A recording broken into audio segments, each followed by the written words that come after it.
disse uma coisa para ela hoje, e eu queria dizer para vocês, principalmente para o grupo de teatro que estava aqui.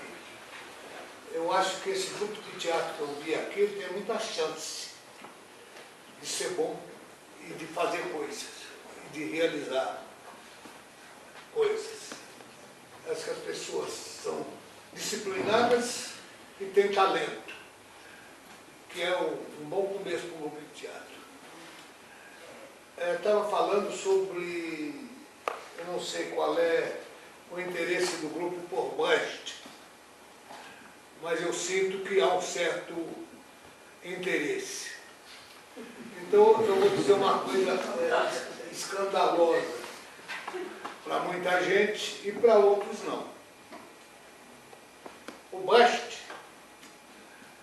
fazia teatro com Hervé Piscator, que fazia teatro político. E um dia o Brecht largou o Piscator porque ele não queria mais fazer teatro político e resolveu estabelecer as regras de um teatro que ele chamou de dialético, que é um teatro essencialmente ético e não político. Nunca apresenta vetor político, nunca apresenta palavra de ordem, nada disso. Portanto, não é teatro político.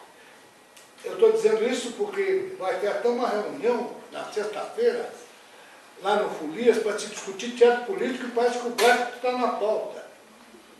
O Brecht fez tudo para sair do Piscator, com quem ele aprendeu a fazer teatro, porque ele não queria fazer político, agora estão querendo colocar ele novamente no teatro político. O teatro do Brecht não é e nem nunca foi político. Algumas peças didáticas do Brecht são sobre política, mas não tem vetor político, não tem palavra de ordem, portanto não é teatro político. No teatro do Brecht, as pessoas da plateia ficam livres para escolherem o que elas quiserem, o que elas acham que seria bom para elas, se elas estivessem naquela situação que a peça mostra. Então, esse equívoco, não é, que o Brecht cansou de escrever sobre isso, né, quando ele sai do Piscator, e ele abandona o teatro político do Volksbühne, né, que era um teatro sustentado pelos sindicatos, né, é porque ele não queria fazer teatro político, porque ele achava que o teatro político tinha uma ideia feita, tinha uma inclinação, queria que as pessoas pensassem daquele jeito. E ele não queria fazer, ele achava que isso era do drama, que o drama era pernicioso por causa disso. Ele queria fazer uma coisa que ele pudesse colocar o público à vontade para as pessoas, sabe, se perguntarem, e se fosse comigo? Como é que eu agiria? Então, essa história de Brecht e teatro político é uma história de quem ou não estudou a história do Brecht direito, ou não sabe o que é política, um dos dois. Né? A conceituação que existe de teatro político é o vetor político, que no Brecht nunca tem. Eu me lembro uma vez, eu estava querendo montar o Círculo de Giz, lá no Teatro do Sérgio Cardoso, num curso que eu estava dando, e daí uma mocinha falou assim, você vai montar a peça dessa peça comunista, desse comunista? Eu falei, e quem foi que disse que o Círculo de Giz caucasiano tem uma inclinação que seja para o comunismo? Não tem nenhuma. É outra coisa, é um outro assunto. Mas o Brecht faz teatro político, segundo eles, e é comunista. E comunista que faz teatro político é para que todo mundo se torne comunista. Dá para entender o que eu estou falando? O maior desserviço que pode se prestar ao Brecht é tomar o teatro dele, que é ético essencialmente, como teatro político. O Arthur Miller é muito mais político do que o Brecht. Muito mais político do que o Brecht.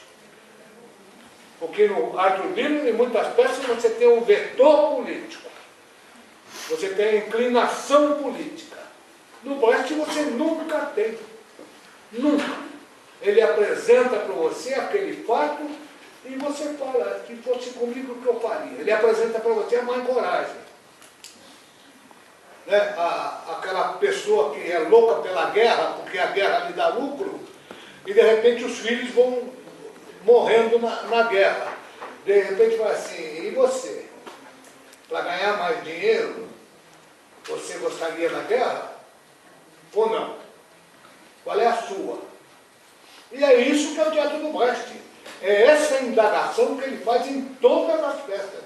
Cada uma num sentido. Ainda eu estava falando, aquele que diz sim, aquele que diz não, era só aquele que diz sim. Aí o Brecht foi levar numa universidade a peça, e teve um debate, e o estudante falou assim, essa peça está incompleta. O Brecht falou, por quê? Ele falou assim, porque a opção que você dá para a gente pensar, ela está completamente no ar. Você precisa fazer uma peça sobre aquele que diz não. O Brecht foi para casa e na mesma noite ele escreveu aquele que diz não e encaixou, e a peça ficou aquele que diz sim e aquele que diz não. Por mais vontade que as pessoas queiram que o teatro do Brecht seja político, não é. O teatro do Brecht é tão político como o teatro de Paulo Magalhães. Sabe? Que eu não sei se vocês conhecem o Paulo Magalhães. É um grande teatrólogo brasileiro que foi em moda durante muito tempo. Estou dizendo isso porque tem algumas pessoas mal informadas que não sabem nem por que o Brecht largou o Piscator. Ele trabalhava com o Piscator. Ele fazia lá as peças do Piscator. Ajudava a escrever as peças do Piscator. Um dia, ele não quis mais. Ele não quis mais fazer teatro político. Porque ele achava que o teatro político era a mesma coisa que o teatro dramático. Ele inclinava as pessoas para uma coisa que o autor queria. E passou a fazer um teatro dialético, aonde ele deixa você na plateia livre para pensar o que você quiser. Esse é o Brecht. O Brecht quer a liberdade do freguês que está na plateia. Não o vetor político de falar, a ideia melhor que você acreditar é essa aqui, Isso é teatro político. É quando você dá uma ideia, quando você dá um caminho vetorial. E o Brecht não tem isso. Então, se eu estiver errado, vocês me enforquem na primeira hora. Se eu não estiver errado, pensa. Queria abrir agora para perguntas.